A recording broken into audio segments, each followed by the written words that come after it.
সালমা, সালমা, হয়তো তোর ভাই চলে এসছে। এই নাও, এটা তোমার জন্য। ও পরে দেখছি। এই শোনো না, তোমার শালিরা এসছে। ওই নতুন রেস্টুরেন্ট হয়েছে, ওইখানে খেতে যাবো বলছে। চলো না সবাই একসাথে ঘুরে আসি। ঠিক আছে, চলো। ঠিক আছে, তাহলে আমি রেডি হয়েছি। মা কোথায়? মা ঘরে শুয়ে আছে। খাওয়া দাওয়া করেছো?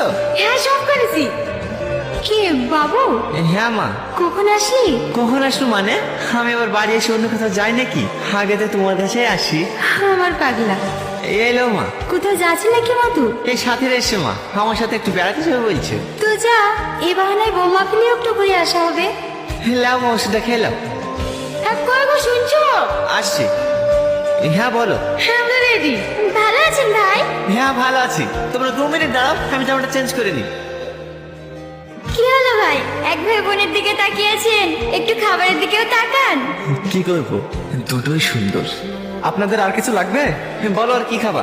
না না ভাই, আমি আর কিছু খেতে পারবো না। আমিও শেষ। আপনি বিল নিয়ে আসেন। বিরিয়ানিটা হেপে ছিল না বোন? হ্যাঁ, বেশ ভালোই লাগলো। ভালোই হলো, মাঝে মাঝে ভাইয়ের সাথে এইভাবে এসে বিরিয়ানি খাওয়া হবে। কি ভাই, আসবেন তো? তোমরা আমার শালি বলি কথা। দাঁড়ান ভাই, আপনাদের একটা ছবি তুলে দিই। আরেকটু কাছে আসেন, আরেকটু। নিজের বোর কাছে লজ্জা করলে হয়? ভালো করে ধরেন। এবার কত সুন্দর মানাচ্ছে। স্যার বিল। হ্যাঁ হ্যাঁ, আমি একটু আসছি। হ্যালো ওসমান। হ্যাঁ বল। বলছি খুব আর্জেন্ট, 500 টাকা ফোন পেবে ভাই? ফোন পে তো হবে না রে ভাই, তুই ক্যাশ আছে, তুমি আগেই বললে দিতে। আমি তো একটু বাইরে ছিলাম। ঠিক আছে, আমি অন্য কথা দেখছি। কি হলো, এখানে দাঁড়িয়ে কেনে? এমনি। টাকা নেই? তোমার কাছে 300 টাকা দিলে দাও না, আমি বেতন পেলে তোমাকে দিয়ে দেবো। ছিটো নিচ্ছি। তুমি কি মানুষ বলো তো? তোমার একটা দায়িত্ব বলে জিনিস নাই। টাকা নেই আগে বলবা, আসতাম না। আসলে তোমার শখ করে বললাম তো, তাই আর না করতে পারলাম না। থাক, অনেক সব পূরণ করেছি, হার করতে হবে না। ধরো, যাও বিলটা দিয়ে দাও গো। এত টাকা লাগবে না, 300 টাকা মতো দিলেই হবে। যা বলছে তাই করো। কইরে তুমি দাঁড়িয়ে থাকলে যে? হ্যাঁ আসছি, চলেন ভাই।